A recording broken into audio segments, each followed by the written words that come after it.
Elles arrivent. Les premières familles irakiennes et syriennes de réfugiés devraient débarquer à l'aéroport Roissy-Charles de Gaulle le 5 juillet prochain.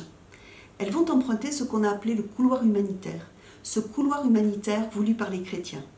C'est grâce à la ténacité et à la patience d'organismes chrétiens tels que, côté catholique, la Conférence des évêques et le Secours catholique, côté protestant, la Fédération de l'entraide protestante et la Fédération protestante de France, et aussi la communauté Sant'Egidio, grâce à la ténacité de ces institutions que ce couloir humanitaire a vu le jour. Le protocole a été signé au mois de mars dernier avec le précédent gouvernement. Ainsi, enfin, des familles de réfugiés syriens et irakiens vont pouvoir poser le pied sur le sol français.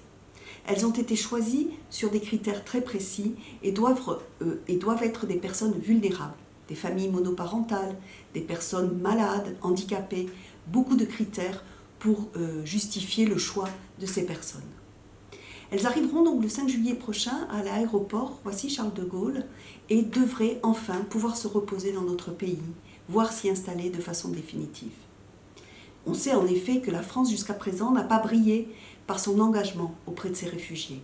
Certes, on ne peut pas oublier que notre pays reçoit chaque année un très grand nombre de demandes d'asile et de protection. En 2016, ainsi, plus de 97 000 personnes ont demandé le droit d'asile. Seuls 25% l'ont obtenu. Tous ceux qui ne l'ont pas obtenu et qu'on appelle les déboutés du droit d'asile sont majoritairement restés sur notre sol, dans une espèce d'invisibilité administrative qui les fragilise terriblement. Le 19 juin dernier, le Haut Commissariat aux réfugiés a publié les derniers chiffres du nombre des personnes déplacées dans le monde. Ils sont effrayants.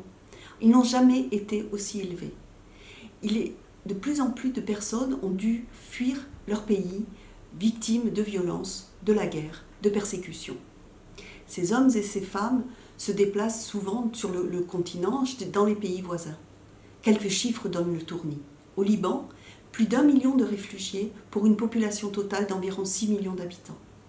En Jordanie, plus de 650 000 réfugiés. 2,4 millions en Turquie. Et on sait combien le président Erdogan se sert de ce chiffre et se sert de cette population pour faire planer au-dessus de l'Europe une épée de Damoclès. Cette Europe aura-t-elle enfin pris la mesure de la crise migratoire ? On ne peut que l'espérer.